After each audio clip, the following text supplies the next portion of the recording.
빠르고 더 쉬운 것 모두 좋지만 사실은 우리가 몰랐던 이야기들을 알 때 모든 게 더 명확해지고 비로소 즐거워지는 것이라고. 지금 당신이 이것을 듣는다면 성공을 믿으셔도 좋다는 것. 성공예감 김방희입니다. 1628번님, 신랑과 교대 운전하며 부산에서 서울로 가고 있습니다. 일단 귀경 예상 시간은 6시간 조금 넘는 것으로 알려지고 있는데요. 전혀 필요하지가 않답니다. 교대 운전하면서. 이번에 또 면허증을 발급받으신 모양이군요. 근데 이 배우자분들이 잔소리하게 마련인데 괜찮은가 보죠. 금슬 좋은 부부가 떠오릅니다. 천천히 오십시오. 자, 부동산이 얼어붙어 있긴 합니다만은 이런 때야말로 사실은 시장의 흐름을 잘 살피고 대비해야 할 시간입니다. 자, 연휴 맞아서 모든 분들이 궁금해하시는 부동산 공부, 아주 기술적인 거 좀 공부를 해보죠. 지난주 둔촌주공 청약에 이어서 돈벌이 투자 백서 시간엔 서민 성선화 대표와 함께 올해 상반기에 주목할 만한 청약 이슈들 좀 살펴보겠습니다. 어서 오십시오. 네, 안녕하세요. 둔촌주공 청약률 두고 논란이 많은데 한 70% 조금 미친 것 같은데 성 대표는 어떻게 평가하십니까? 사실 조금 예상에 대해서 못 미쳤다. 그리고 생각했던 것보다 시장이 많이 안 좋다. 그리고 기회를 노렸던 분들에겐 기회가 될 수 있겠다. 사실 기다렸던 분들도 계시거든요. 네. 많은 분들이 관심 갖는 게 이제 공공주택 사전 청약인데 이게 다음 달부터 시작이 되는 거죠? 네, 그렇습니다. 사실 요즘에 워낙 부동산 시장이 안 좋다 보니까요. 청약을 뿐만 아니라 그 모든 것에 관심이 떨어질 수가 있는데 그렇죠. 사실 내 집 마련을 할 수 있고 그동안 정말 집이 없으셨던 분들이라고 하면 이 내년 2월 그러니까 벌써 다음 달이죠. 예. 다음 달 초에 시작되는 사전 청약은 꼭 해보셨으면 좋겠습니다. 왜냐하면 이게 믿져봐야 본전? 분양가 자체가 싸죠. 그렇기도 하고 예. 이제 사전 청약이라는 게 이거를 내가 해서 붙었으면은 좋은 거지만 떨어진다고 해가지고 손해 볼 것도 없고 그렇지. 붙는다고 하더라도 또 손해 볼 게 없거든요. 예. 그래서 만약에 이 정보를 몰라서 못 한다고 하면은 이건 안 되지만 네 그리고 알면 꼭 하셔야 된다라고 말씀을 드리고 싶고요. 예. 이 부분은 제가 오늘 조금 자세히 설명을 드리고 싶어요. 네. 왜냐하면 입지가 굉장히 좋습니다. 네. 그리고 가격이 정말 쌉니다. 네. 분양가의 최대 70%가 저렴하게 나오거든요. 근데 지금 보면은 지금 크게 나눌 수 있는 것이 이제 고덕강이라고요. 네. 고양 창릉 그리고 양정 역세권입니다. 그 총 가구 수가 2,298가구면 네. 상당히 많은 가구 수라고 할 수가 있거든요. 네. 그리고 늘 어떻게 보면 청약 시장에서 소외됐었던 미혼, 네, 청년 싱글들 이분들을 위한 특공도 최초로 도입이 됐고 예. 분양가가 3억 원에서 4억 원대입니다. 예. 사실 이 정도 84제곱미터가 만약에 4억 원에서 5억 원 정도라고 하면 거의 전세가 수준이거든요. 네. 이렇게 정말 거의 반값 아파트라고 불릴 정도로 사전 청약이 나오고 있기 때문에 꼭 관심을 가져주셨으면 좋겠고요. 예. 일단 제가 조금만 구체적으로 설명을 드리면은요. 고양 창릉과 양정 역세권 같은 경우에는요. 나눔형 공공 분양 주택입니다. 이게 처음으로 도입이 되는 건데요.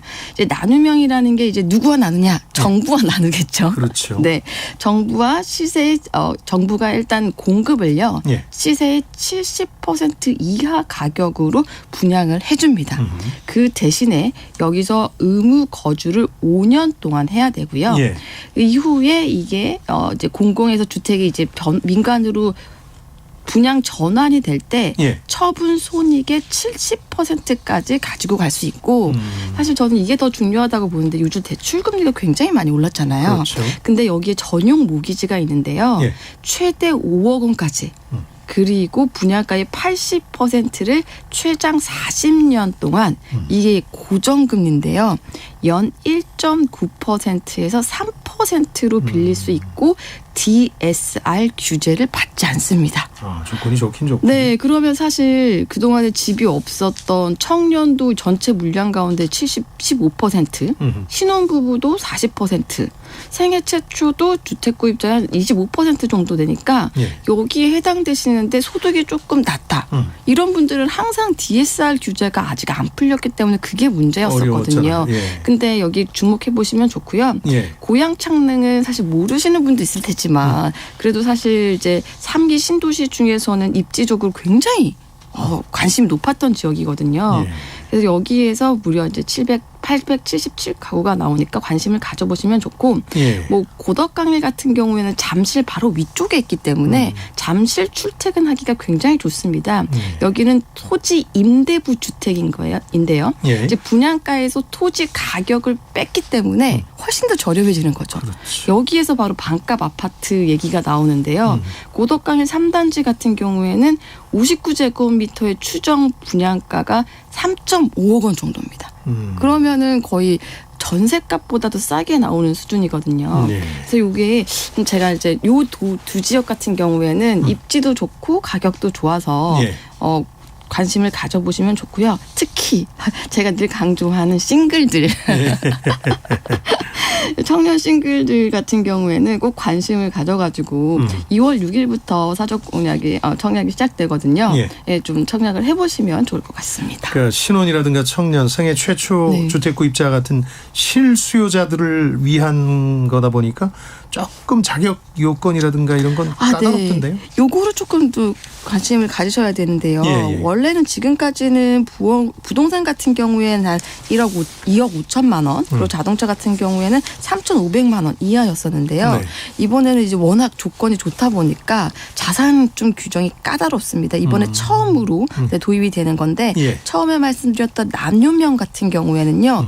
그러니까 뭐 부동산, 자동차, 기타 자산, 금융자산, 기타 자산에는 전세 보증금도 포함이 됩니다. 합친 총액에 이게 3억 4,100만 원 이하여야 되는 거죠. 그래서 자산 규정은 조금 더 타이트해졌다라고 볼 수가 있습니다. 공공주택에 대한 사전 청약 뭘 또 주의해야 됩니까? 네, 제가 처음 말씀드렸다시피 이제 사전 청약 같은 경우에는 일단 네. 청약자가 들어가니까 내가 이거 붙으면 꼭 해야 되는 거 아닌가 이렇게 생각하실 수 있는데요. 예. 본 청약 같은 경우는 일단 예정이 2026년인데 예. 늘 연기가 됩니다. 그러니까 일단은 일단 한번 해보시고 예. 큰 부담 없이 다만 이제 만약 내가 사전 청약이 됐다라고 하면 그 다음번에 하는 사전 청약에는 넣을 수 없다. 근데 이번에 사전 청약은 입지가 좋기 때문에 한번 넣어볼 만하다라고 말씀드릴 수 있을 것 같습니다.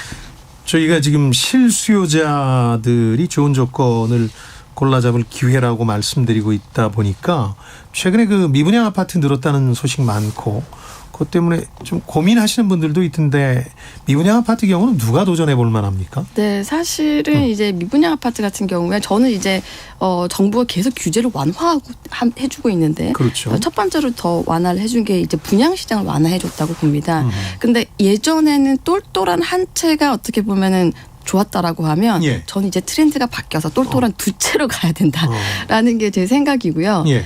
기존에 똘똘한 한 채를 가지고 있다라고 하면 미분양 쪽 특히나 지방은 아니고요. 예. 서울 쪽에 입지가 괜찮은데 미분양 분양권은 잡아볼 수 있지 않겠나라고 볼 수가 있습니다. 예. 첫 번째 이유는 예. 전매 제한이 완화가 됐기 때문인데요. 그렇죠. 예. 원래는 수도권 같은 경우에는 전매 제한을 10년을 했습니다. 그럼 이거 뭐 사지 말라는 거죠.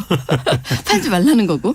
근데 이거를 이제 3년으로 대폭 완화해줬거든요. 예. 이게 우리가 뭐 이론적으로 본다라고 했을 때 지금 미분양 분양권을 잡았는데 입지가 괜찮다. 근데 만약에 3년 뒤에 시장이 좋아져서 이게 가격이 오른다라고 하면 이거는 내가 전매를 하면서 시세 차익을 낼 수 있고요. 예. 거기에 또 붙어있는 뭐 다양한 세금 규제 같은 것들도 완화를 해줬거든요. 사실 더 중요한 거는 예전에는 내가 반드시 들어가서 살아야 됐는데 이제는 실거주 요건까지도 완화를 해줬습니다. 네. 그러니까 실거주 2년 의무까지 폐지를 해줬으니까 저는 만약에 지금 집이 없는 분들 근데 뭐 사전 청약이나 다른 조건들이 안 된다라고 하면 네. 이런 미분양 물건들 근데 요즘에 저도 돌아다녀 보면 예전에 정말 청약 경쟁률이 몇백 대 일씩 했던 곳들에 미분양이 되게 많거든요. 그렇죠. 그래서 이런 것들도 기존 주택자라고 하면 하나의 틈새가 될 수 있지 않을까